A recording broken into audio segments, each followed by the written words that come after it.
Hi, this is Kerry Artak with Wicked Stocks, bringing you your daily Tesla report for Tuesday, March 14th, 2023. Before I jump into the charts, please click like if you would each time you watch the daily Tesla report, and subscribe to the Wicked Stocks YouTube channel. Also, share the content if you would with friends and colleagues. And last but not least, check out wickedstocks.com, where the videos that you see in the Tesla report every day, we do two of these, one in the triple Q, the other in the SPY. We do two individual stock picks every week. You never see them on YouTube. On Tuesday, we're putting one out, a 10-minute video on United Health Group. S&P 500 Index, NASDAQ 100X, the long bond ETF, the TLT on a weekly basis, all of that for one reasonably priced, in my opinion, subscription price. So check out wickedstocks.com. So without further ado, let's jump into the charts. We'll start big picture and work our way into the day itself.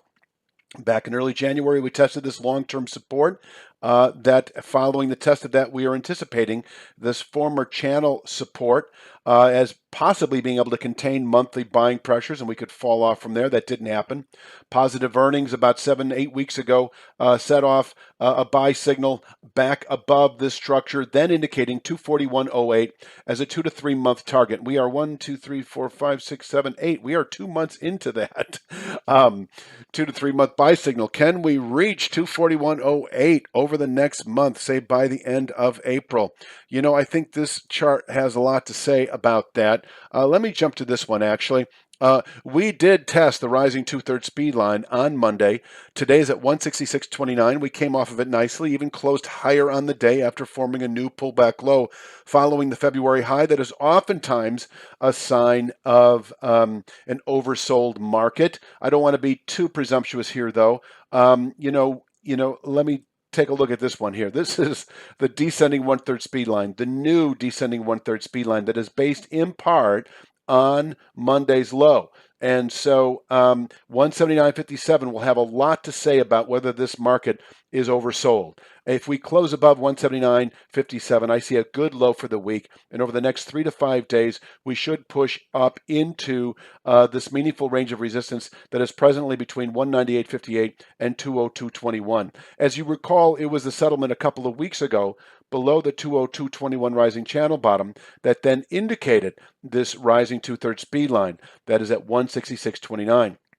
So this is the day trade. I see it right now, 166.29 buying, 179.57 selling. The 3 to 5 day swing trade is buying 166.29 in anticipation of a 1 to 2 week rally now up into the 202.21 region or the 198.58 region. Hi, if you enjoy watching our daily Tesla report, you'll love our daily Triple Q and SPY reports. They're presented in the same 5 to 10 minute video format. Our daily SPY and Triple Q analysis provides directional market signals that are correlated with highly specific price support and resistance levels. Whether your trading time horizon is short or longer term, we promise you a distinctive edge in your trading of the SPY and Triple Q. We offer a 5-day, no questions asked, money-back guarantee.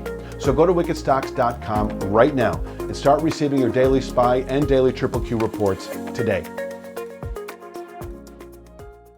The 3 to 5 day swing trade turns clearly bullish with a settlement today above 179.57. And then we've got several days, 3 to 5 days, where we push into the upper 90s. So 166.29 is representative of not only the 2 to 3 week time frame, but also the 3 to 5 day time frame and the day trade. So, here we are. You see the far right, 166.29 weekly containment. We do have minor points inside this area up to 179.57 that are well suited for aggressive day traders. If we push through or open above 179.57, 184.44 is attainable today. That would be right about here, I believe. 184.44. That may be it for the day.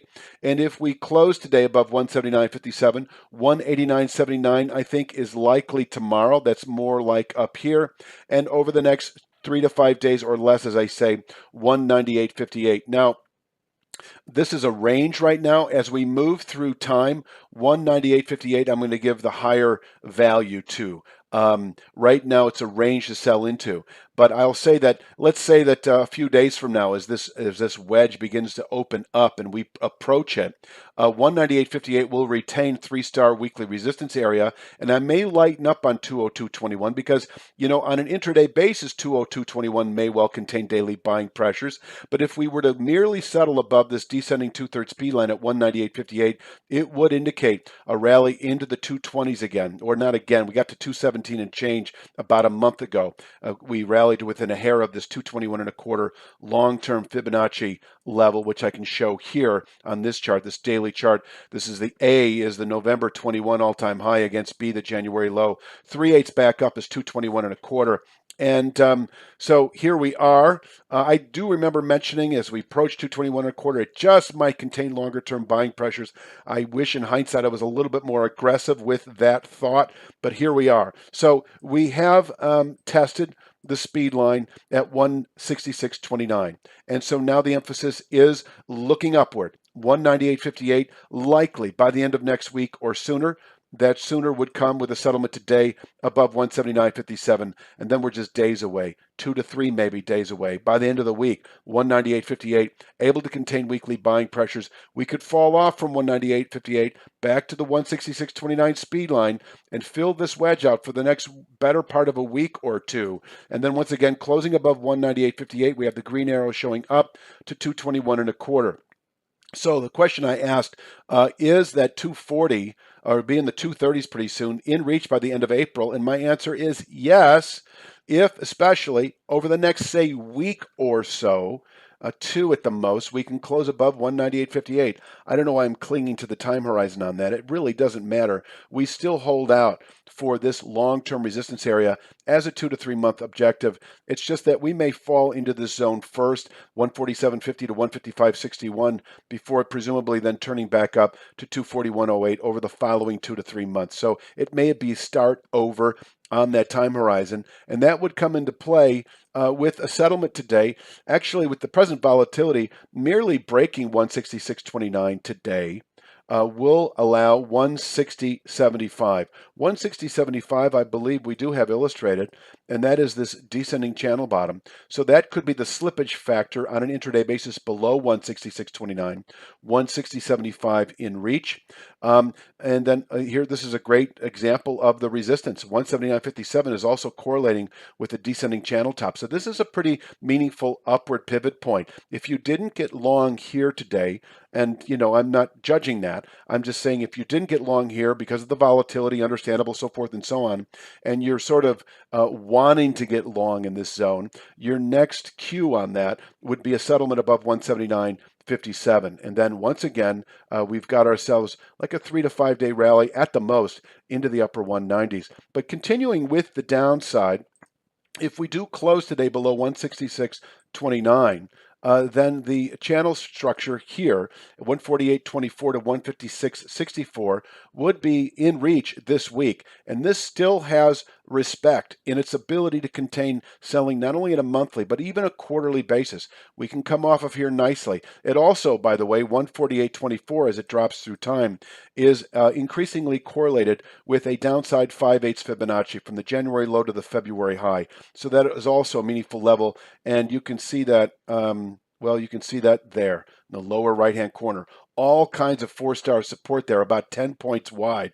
At some point, I'm going to have to pick and favor one. At this point, it is the upper 140s. So if we close below 166.29, the upper 140s, 148.24 down to 146.06 in reach within a matter of 2 to 3 to 5 days, where we can bottom out through April and even into the third quarter, and from there turn higher. And as I've been saying, if we settle the week Friday below this structure, 147.50, that would tell me that this market is highly susceptible to falling back to this long-term channel support, presently in the 70s and 80s, over the next 1 to 2 months. But we're not there. We're not even near there.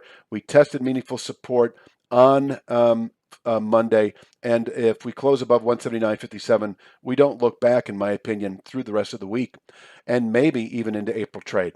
And I'm going to leave it at that for Tuesday's Tesla report. Please click like, subscribe, check out wickedstocks.com, and I'll be back tomorrow with Wednesdays. You have a great evening.